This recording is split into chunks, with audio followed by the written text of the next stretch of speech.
117199, recorded February 22nd, February 2nd, Act 1.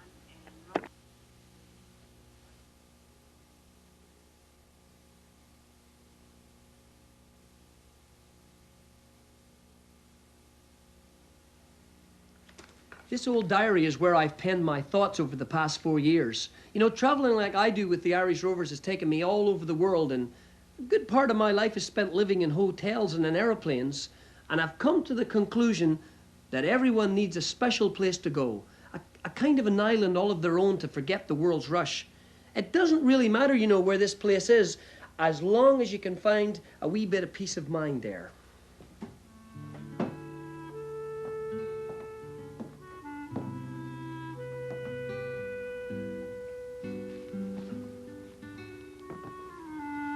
Some years ago, I discovered my island, across the Northumberland Strait from New Brunswick and Nova Scotia in the Gulf of St. Lawrence. There's my special place. It's called Prince Edward Island. In this diary, I put some poems about life as I see it there. They're just kind of simple words about an island that I would really love to show you. So why don't you journey with me over the changing seasons there, and perhaps something of that warmth and peace of mind will rub off on you too. Take a walk in summer with me down the many small roads that wind and weave their way over the face of Prince Edward Island, and I will show you secrets you may have forgotten, feelings that left you long ago, for I am the spirit of your childhood. Look once more through my eyes and you'll discover all of the things that you used to know before you let them steal your summers away. I'll remind you of the names of the flowers and of the songs of the birds, about letters penned on birch bark and how to whistle through broad grass stalks, the way to press leaves in Sunday Bibles, the taste of roadside strawberries tart and those black sweet pearls among the bramble briar, how to weave a daisy chain and spend an hour close to the spinning spider. But most of all, I'll teach you a little more of love, for down these roads, God lives. On quiet summer mornings, you'll find him if you try.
Across the gulf, across the strait, to the rolling lands of fancy free. And the green fields and the red clay roads of the island weave a spell. They follow me in my dreaming and in the stories that I tell. Those stories fill my loneliness when I'm far away from home.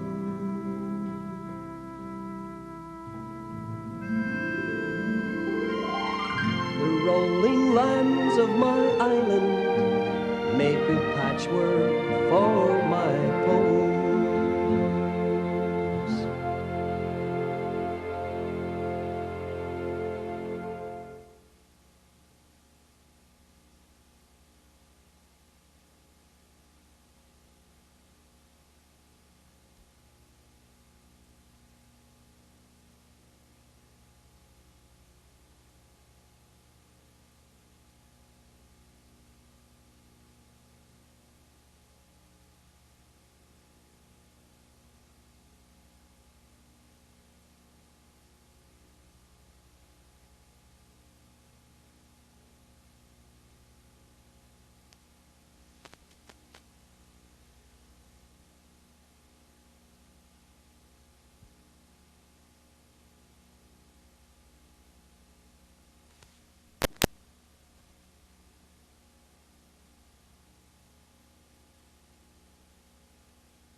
with a dull drumming coming down the copper red and standard bred trotter on the road to Rusty Cove. Just Harry and his daughter and the trotter that he bought her in the morning. Harry stopped to say hello. She's as good as any filly on the island, daughter smiling top to bottom. She's as fine can be. We'll run her in the summer on the track. She'll be a winner, then we'll take her to Toronto. She's a beauty, you'll agree. Do you want to take the trotter and the daughter for a mile or two? I'm telling you, you'll like the way she moves along the track. She's as smooth as velvet breeches. Hold her back, stay off the ditches. Now and then she'll need a handy little crack. So away with Harry's trotter and the lovely little daughter, humming, drumming down the road to Rusty Cove. Now I've been to many places, seen many smiling faces, but they kind of lose their glamour, I declare, when I think about the trotter and Harry Campbell's daughter. It's still the sweetest way to travel anywhere.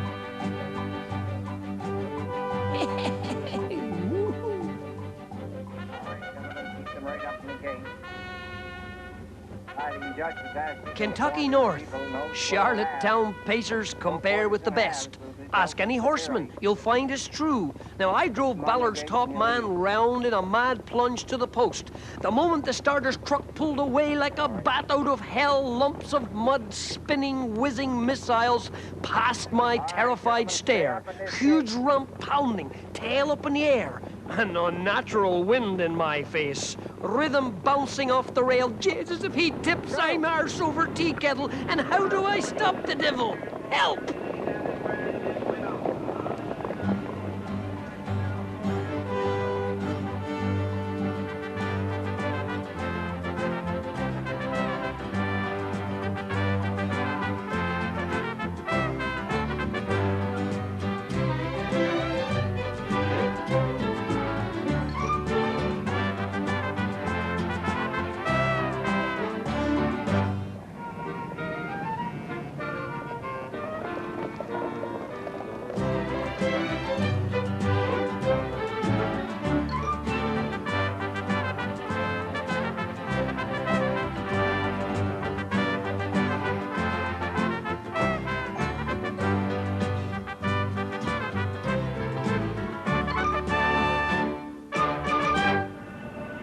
Get up, you devil! Get up! Come on!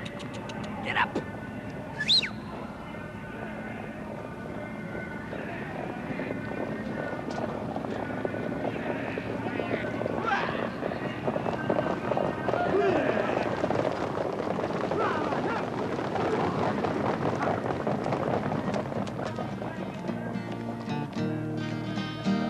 My name is Pat McGinty, I own a racing mare, and many's the mile in the good old style, I race her everywhere. The reins I lift, the whip I crack, take up your seat, beware, for many's the fall I've taken in the races at the fair. The reins I lift, the whip I crack, take up your seat, beware, for many's the fall I've taken in the races at the fair. At all the fairs and racetracks, me likes you'll never see. All the handsome boys and girls around me flock with glee. Here comes Pat the darling on his little racing mare. I'll treat you fine with some moonshine to fill your heart with cheer. The reins I lift, the whip I crack, take up your seat, beware, for many's the fall I've taken in the races at the fair. Me horse, she is a beauty, full of island wit and fun. Just 20 years ago today, her racing life begun. Now we haven't won too many, but on looking back I see that winning doesn't matter, boys, if you're happy feeling free.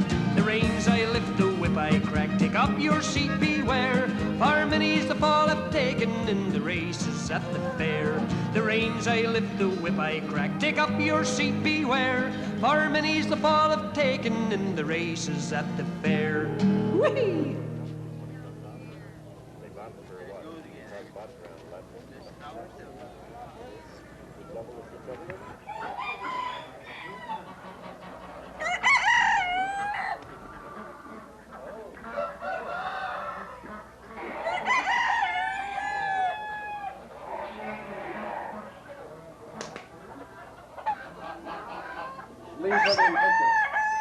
Hey, quiet!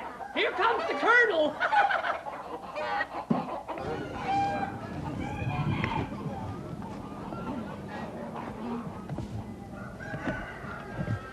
That old house in the poster there is where Lucy Maud Montgomery lived, and she used that location to set her famous girls' book, Anne of Green Gables.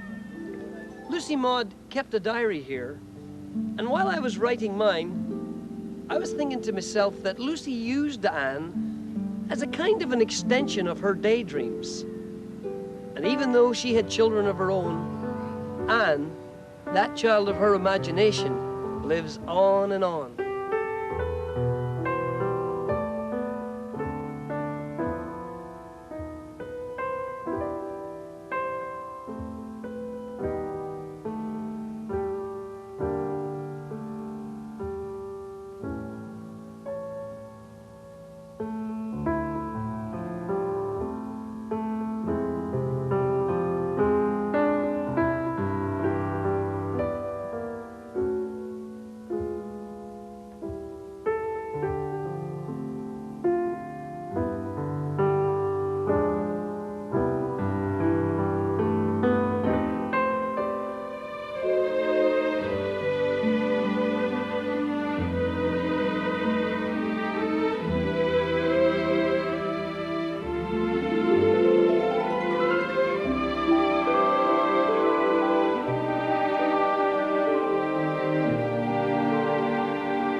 They say that after Old Home Week, the tourist season is over, and that's when they board up their cottages and sail away to their own worlds across the Northumberland Strait. And with the harvest in, this is the islanders' time, a time of coming together to share a great wealth of song and music.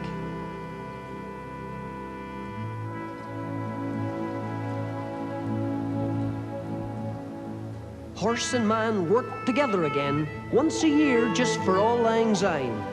I remember the time my grandfather had to do it that way. He let me sit astride that giant Clydesdale with sides so wide, my boyish legs could hardly make the curve. From up there, the dizzy bobbing of Spencer's Head, and the way behind the dark wake, the old man cursing gently at the biting blade. The ploughshares in Dundas leave a red sod turned, And a young man of 4-H affiliations laughs, "It was a lucky damn thing old Massey and Ferguson got together." They have step dancing here as well, a fiddler or two. There's quilts and baking and raspberry preserves. It's good to leave the freeway for a while and meet your friends, where the ploughman bears a piece of yesterday to awaken our senses.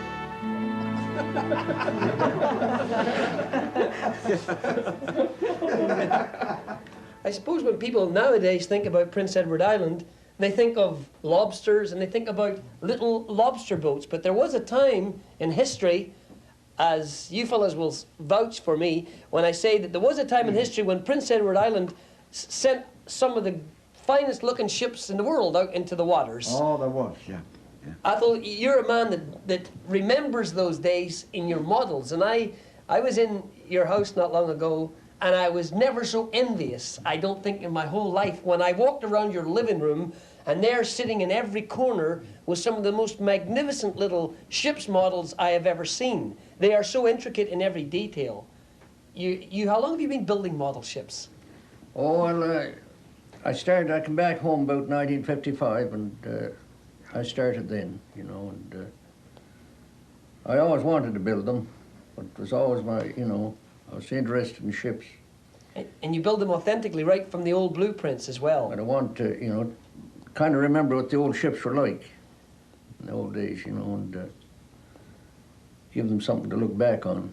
I didn't build them to sell them, just for, I love ships so much that I just wanted to build them and have them, Robert, you know a lot about schooners.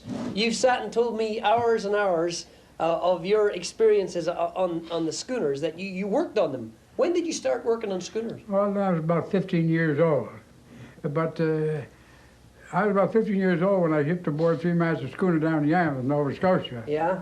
And we went down to Cuba. Well, if you fellas had the opportunity again, now, Robert, when you were 15 years old when you went off to sea, when you look back on those days now, would you do it all over again? Those days, hard times, did you enjoy it? Oh, yes, absolutely. My grandfather, on my father's side, had a barkentine called the Alberta, and he caught yellow fever, and he was buried at sea down off of San Fugos, that's on the south side of Cuba. Uh-huh. And my father was born at sea off the coast of Ireland. Was he? And so I guess it did naturally come along. I like the sea. What kind of money would you make in those days as a young seaman serving on a schooner when you went down to say with a load? And how long would you be away from home, Jack? You weren't away as long as Robert here. You did short runs. No. Robert, when you went away to sea, you'd go for a year at a time, would you? I booked for a year, yeah. You signed on for a year. Would it be a dangerous job in the heavy seas going up to the top of the mast there when you're going up to fix the sails? Oh, I don't think I wouldn't call it dangerous. It's particularly dangerous, unless it was blowing awful hard. And did you have to go up sometimes when it was blowing hard? Not a time when the topsails got loose, and they have to go up and tie them up again. That was about the only time. Did you ever lose any of the men on the ship from going up I aloft? lost a man overboard off of Newfoundland. He got hit with the tail of a sail, knocked him overboard. He belonged to Grand Command, and we couldn't do anything about saving him, broadside. We couldn't round up to him. There's another thing when I was ship model. I never worked on a ship model on Sunday. You've never done it on Sunday. Why is that? Well, when I was a kid, the sailors never believed in driving a nail on Sunday on the ship if they could help it. Bad luck. And it was kind of driven into me. I often heard them talk about it. Was there lots of superstitions among sailors about things they wouldn't do? Tell us some of the superstitions about ship. The hatch upside down. Oh, really? What was that? You on the board of a vessel or a hatch, down the hole there, the hat cover goes over it. You turn that upside down. Never done. Oh, Captain put you ashore pretty quick. Wouldn't put a loaf of bread upside down. No, sir. You wouldn't do what? Wouldn't have a loaf of bread turned upside down. Especially a hatch. Always the way it was baked. No. What did they say about whistling on board a ship? Did you ever hear that Oh, yes, superstition? they wouldn't let you whistle No, aboard. no. You wouldn't be allowed to whistle. No. Oh, that was bad luck. Were you never tempted to just, when you got all on your own, going, Oh, yes, but you get them awful looks. what was supposed to happen if you did these things? What would happen? Bad luck to the ship, like? It didn't know what was happening, but it was bad luck. What about women on board the ship? Well, some of them wouldn't carry women, but that I fished that lobster worked with out an after a old while. fella. Down, Pardon? I fished with an old fella, Donald Steele, Joe Ireland's way down Sturgeon down there. Oh, he wouldn't have girls or women at all. He even touched his dory. He fished in a flat-bottom dory, or whistle. When I was a kid, how the salt got into my blood first. Yeah? I was going to the exhibition with my grandfather in Charlottetown. They used to leave, the train to leave about 7 o'clock in the morning. And there was a big two-top schooner just turning, getting ready to sail out. And the sun was coming up. And it was one of the prettiest sights I ever saw. And ever after, I was fond of schooners. Can you remember the name of that one? No, it could have been the Urania, I don't know, but she owned the money.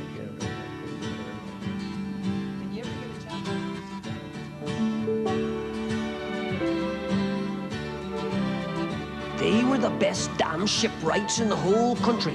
My father ought to know. He grew up on them and sailed the world on Lunenburg schooners and Yankee steamers. Ah, he knew his boats all right. What I know, I suppose I got from him. Maybe we got a reputation here on the island for being farmers and lobster men. Well, believe me, men like him were sailors. And I'm not talking about your dories or lobster boats or lumber scows. There were deep-sea sailors among them. From our small island came good ships and better shipbuilders than we get credit for. With the tiny mast and rigging set, he then drifted away in the pipe dream of a day when a small boy waited barefoot, breathless, as a white-hulled beauty slid down the ramp and into the river, restless to taste the wind and soar beyond the small island world, with his father there at the wheel like a part of the ship, waving and full of joy at the life. Someday, his father yelled after. That someday came and went with the last of the tall ships. And except for a stint in the Navy, his sailing is now done, fancy-free, aboard his beautiful tabletop schooners.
I've fallen into their ways as easy as memory that comes of those kitchen nights in Ireland.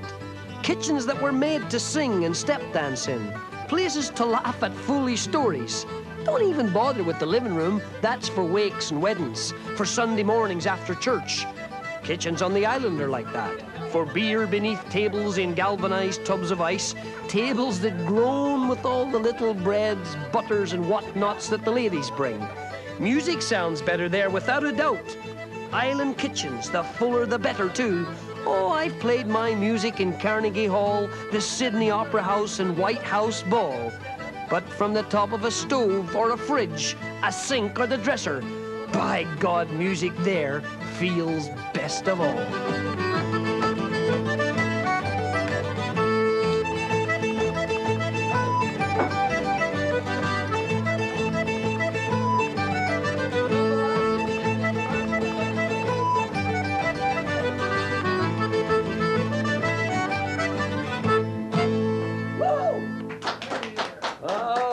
Just like my poem said, music in the kitchen to me always sounds the best of all. I know it. And when the old days, we used to have parties, and they were all kitchen parties. And one night I went to a party, and I was scared to come home.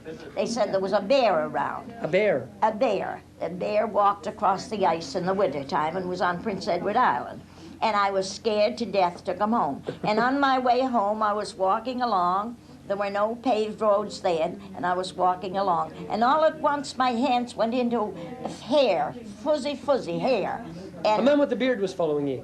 No, it was a cow. A cow? It was a cow, but I got scared to death. I suppose parties in those days, you didn't really have to depend on drinking and things like that to have a good time. No, there was no radios, no anything.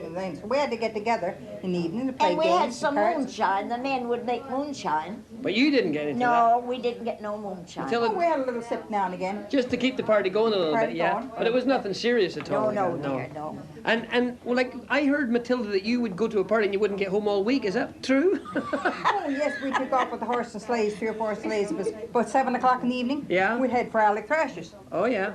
So we'd get there, we'd dance all night. There was a barrel of beer there, and you just had to put your glass under it and have a little snort. And we'd dance all night till 7 o'clock in the morning.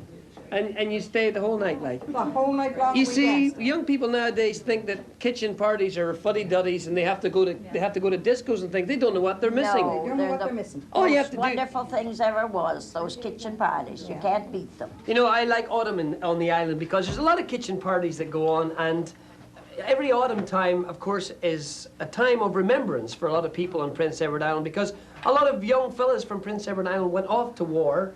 And Joe, you were telling me that you're celebrating a special time this year. This is your 90th birthday. Yeah. When is it? A couple of days from now? Day after tomorrow, 10th of May. Well, that's fantastic. I hope I'm as lively as you when I'm your age, I'll tell you that. You were telling me some incredible stories while we were sitting having a cup of tea. You were telling me about World War I. And the more you told me about it, the more I realized that I don't know that much about it. And I'm sure I'm like a lot of young people in this country. Well, I'm not too young, but a lot of younger people in this country, they know nothing about World War I, nor do they care, which is the sad part, because... Well, it's 60 years ago. It's 60 years ago, but nevertheless, wouldn't you think that it didn't... Young people now, they don't know anything about that. But do you think that's right? Don't you think they should know a little more about it? Well, they should. I don't see why the people have to hide that. Well, because you were very proud of the fact that you volunteered. I volunteered, certainly I volunteered to save our country and save the people from in Canada.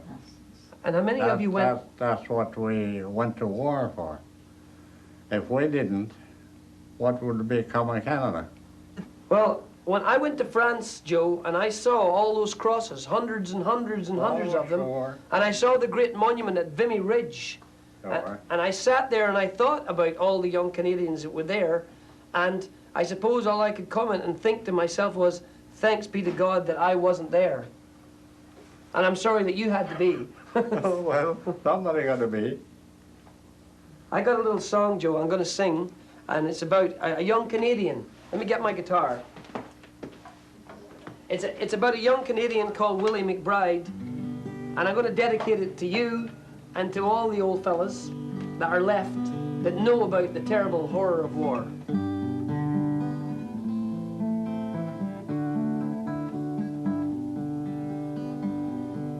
Well, how do you do, Private William McBride? Do you mind if I sit here down by your graveside? I'll rest for a while in the warm summer sun. I've been walking all day and I'm nearly done. And I see by your gravestone you were only 19. when you joined the glorious fallen of 1916. And I hope you died quick, and I hope you died clean. Or William McBride, was it slow and obscene? Did you leave a wife or a sweetheart behind? In some loyal heart is your memory enshrined. And though you died back in 1916, to that faithful heart, are you always 19? Or are you just a stranger without even a name, forever enclosed behind some glass pane? Just an old photograph, torn and tattered and stained, and fading to yellow in a brown leather frame. Did they beat the drum slowly? Did they sound the fife lowly? Did the rifles fire o'er you as they lowered you down? Did the bugles sing the last post in chorus? Did the pipes play the flowers of the forest? Bronzed and captured, forever running, 3 young island men who gave theirs at Vimy or at the Somme in Passchendaele, foreign places that would never let them return to the towns and villages they loved along the shores of PEI. Bronzed and captured, forever running against the traffic now. For those who died and gloriously laid down their lives, we must sprint on and on. And George W. Hall, who molded us from clay, we wonder if he meant for us to be attacking the Hun, or to simply be running away, back to all we loved before our island home sent all our finest off to a war that somehow caught our fancy and danced us over to France. Once a year, a few old men will lift a hat and wipe an eye at our frozen faces that are held in youthful determination forever. We should be glad to run, never to grow as old as the ones who hobble up year after year to remember. And I can't help but wonder, now Willie McBride, do those that lie here, do they know why they died? Did you really believe them when they told you the cause? Did you really believe that this war would end wars? For the suffering and the sorrow and the glory and the shame and the killing and the dying, it was all done in vain. For Willie McBride, it's all happened again and again and again and again and again. Did they beat the drum slowly? Did they sound the fife lowly? Did the rifles fire o'er you as they lowered you down? Did the bugles sing the last post in chorus? Did the pipes play the flowers of the forest?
when you travel down country roads, sooner or later you'll come across an old abandoned house. Lonely kind of places that somehow intrigue me. Something always makes me want to explore the overgrown garden and the rusted out implements.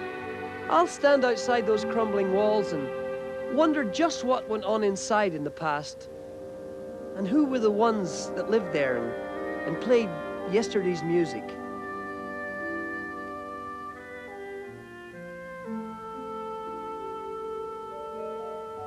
Oh, if some magic would allow me to stand beyond the tumbled door and have all the scenes that played within since the house began come back to me in color and sound.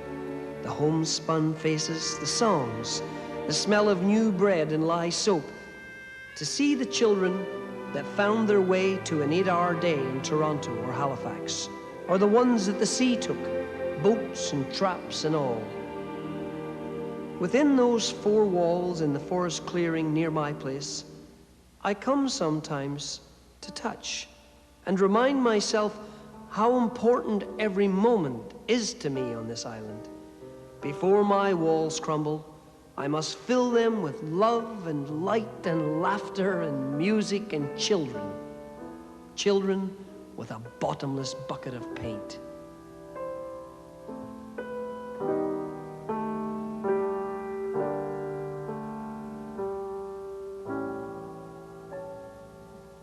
These are some old photographs that I found in the old house. Photographs of the people who used to live there. They were lying dirty on the floor. Country roads on the island will offer up here and there worn houses that long ago summer suns and winters harsh have grayed the hand-hammered boards. In the quiet of a bright January morning, I crept round Ernie Cooper's life that used to be.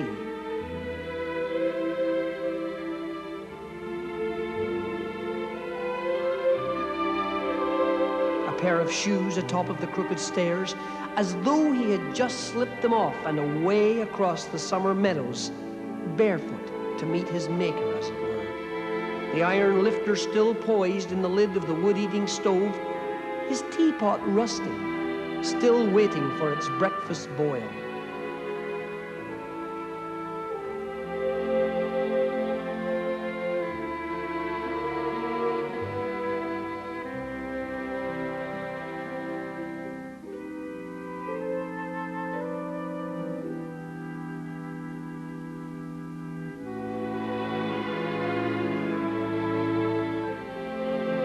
There was a water-stained photo of Ernie, disguised as a Canadian airman guitar player, scattered among the music sheets of Hank Snow's favorite. Another one of Don Messer and his Islanders, poised over a CBC microphone in Charlottetown, 1947. My steps in the snow around the barn were gone the next time I passed. But I heard Hank and Don and Ernie playing behind the battered door.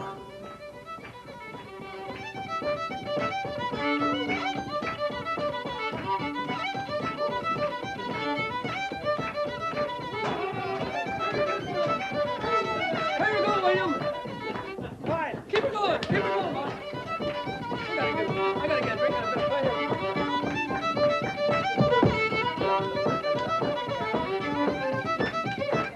I Lovely, William.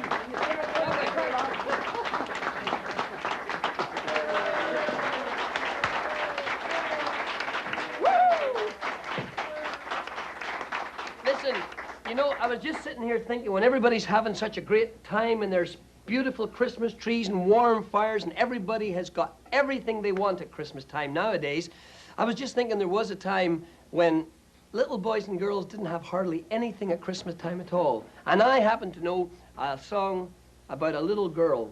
As a matter of fact, I wrote the song with my brother, and it's about a little girl who had nothing at all. She didn't even have a mummy and daddy at Christmas time, and she was called the Little Match Girl, and the only way she could ever... Come on over here and I'll tell you the story anyway. Come here. The only way she could ever get any money for her Christmas presents was to go in the cold snow and sell matches, and that wasn't very happy at all. Come on over here, Darren. You better jump up. Come on, quick. It's a good story. You'll like it. It's called The Little Match Girl. Bring her up there. You ready?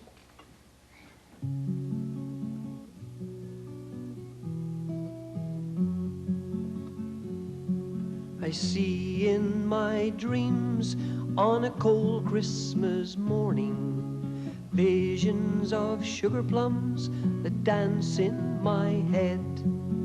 Turkeys and puddings, toys for the children. But here in the city is goodwill towards men.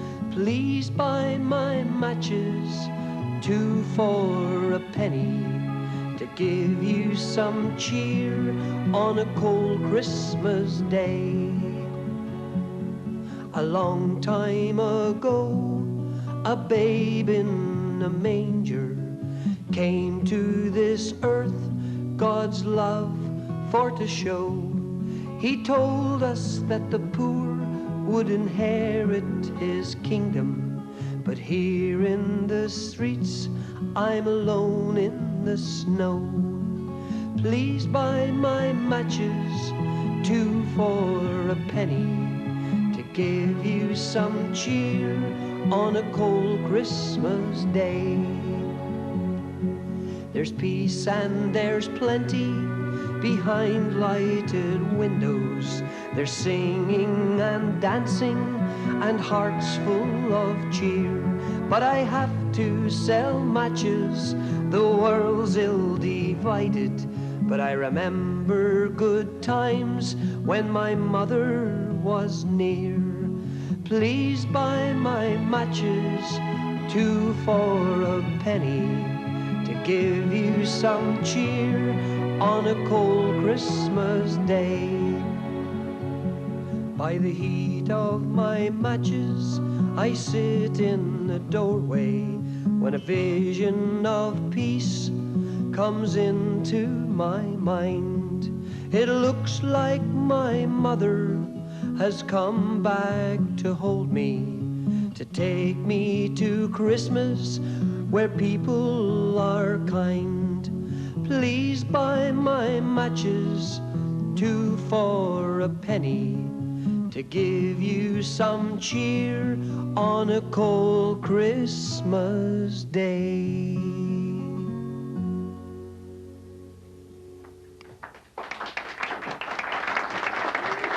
Thank you. Hello, Will. Hi, George. Yeah, how you get Sit along down. there? That was a pretty nice piece. Did you like that song? Yes, I sure did. Well, you know something? My grandmother at Christmas time, she was a great storyteller. And when I first met you up in Montague, by the way, there's a young lady who's got something for you, George. Oh, I know see you don't that. touch the Thank stuff, you. but Thank you. I thought you'd taken the pledge. Oh, I thought I would, but I guess I'll have to try and do it again. Why not? So anyway, I was telling you, my granny was a great storyteller, and at Christmas time, she used to tell us ghost stories. And when I was sitting one night down in Montague, you started telling me ghost stories, and George, I swear I didn't sleep half the night. You were talking about forerunners and things. Yeah, I've seen great forerunners in my life, dear. You know, it's strange, but all through the countryside, even my grandmother, she used to tell about hearing knocks. And sometimes at a certain time, and that knocking was heard, that someone belonging to the family would die. Have you ever heard anything like that around here? Yeah, Mr. Tuplin there, he had 3 knocks on the door one night.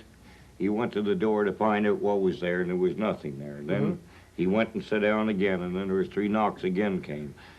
And then he went back again, there was nothing there. And the 3rd time came, there were 3 knocks, and he went back again, there was nothing there. But the next morning, Maynard Aiken had died, and he lived in that house. He was born and raised up in that house. That was his family home. Well, you would think, George, that there's some truth in that. Do you feel that there's some truth in Yes. people actually getting warnings of death like that? Yes, dear, they are. They are. You can take it from me. I'm telling you the truth. George, I think the best thing to do at Christmas time is forget about ghosts and dying and live a little. Yeah, live a little. Why not? Yeah, enjoy yourself. Oh, mother's love's a Yeah, blessing. No matter where she goes, Lovely, George. treat her while she's living. You'll miss her when she goes. And through the world of torment, Right. as people old and gray, you'll never miss your her mother. mother's love till she's buried beneath the clay. I thought we were going to sing a happy song. Here, George. Here, man.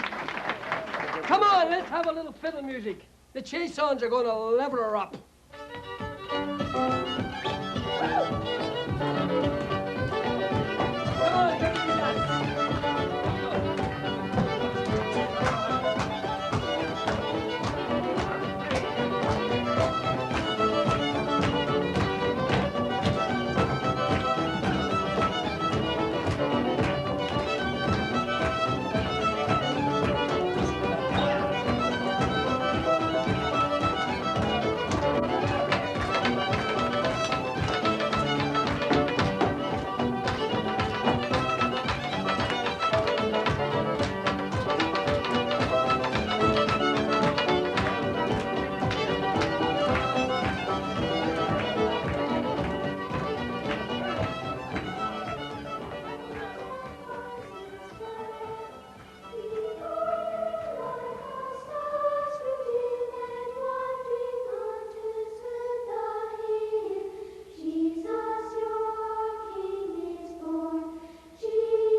With the festive season in full swing, the island wraps up for the long winter ahead.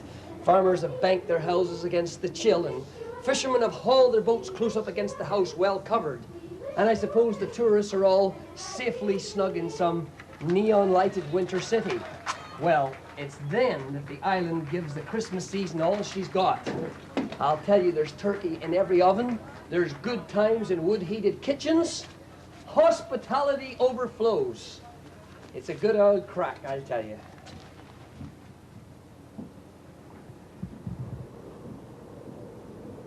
You can't truly be an islander until you face the storm, until you brave the winter on a bleak December morn. Oh, it's easy in the summer, the tourists will agree. They leave with hearts and cameras full of pretty memories. But hide the long cold days from them and the miles of muddy spring. You have to really love the place to stay when winter sings. When you're well snowed in and the plows can't come, and you wake at dawn with a frozen bum, your pipes are ice and your oil runs out, the fire won't draw, and there is no doubt that you'd love to fly to some tropic clime and leave this winter far behind. Still, what is life if all your days are mellow summer warm, if you sail along on a gentle breeze and never face the storm? Now where's the joy of bright blue skies if you've never felt the gray? Try a taste of island life on a stormy winter day. Our little span needs all the sound and color it can find. We'll fill your cup up to the brim. Drop by the island in the wintertime.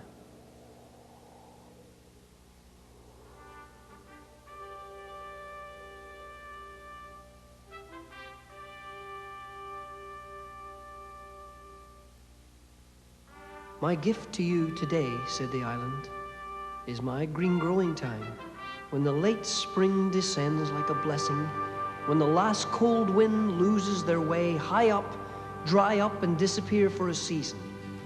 So here is all the goodness I have to give, whispered by me in every woody lane and every forest clearing and meadowland. Borrow my feathered songsters for your garden, soak in my salty seashores. Open your mind to the possibility that you can find a certain peace here, more than any other. Then fold yourself in my days, easy for a time, and let me flow over your searching. For I am a snug harbor, I'm a lull in the storm, I'm your last touch of yesterday's kindness, your fulfillment today. I'm your tomorrow's daydream, and though the world has beckoned with her rewards, oh, I never could fulfill all my restless brood, still, I sleep wise in the knowing that you will touch me one more time. Your sons and daughters will carry the moments that you wove within my nooks and crannies. Their children's children will come and stop a while. I will let them know that they belong, for I am their roots. I am the island, their ancient mother.